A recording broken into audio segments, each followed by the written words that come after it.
Good evening. Thanks for coming. Appreciate it.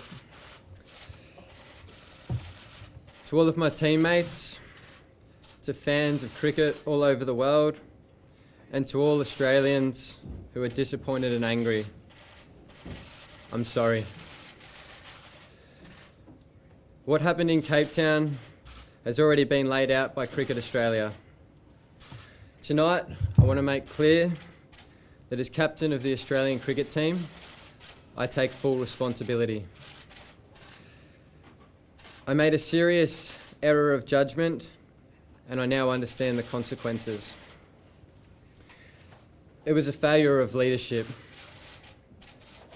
of my leadership.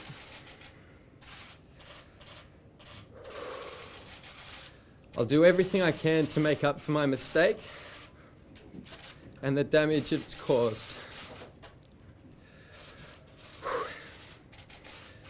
If any good can come of this,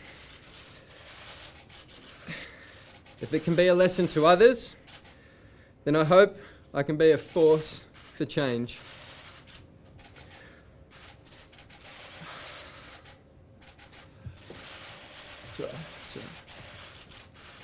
I know I'll regret this for the rest of my life. I'm absolutely gutted. I hope in time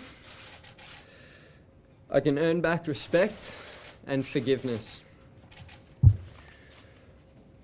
I've been so privileged and honoured to represent my country and captain the Australian cricket team. Cricket is the greatest game in the world. It's been my life, and I hope it can be again. I'm sorry, and I'm absolutely devastated. I'll take some questions now. Do you think you can give us a picture of what was going through your mind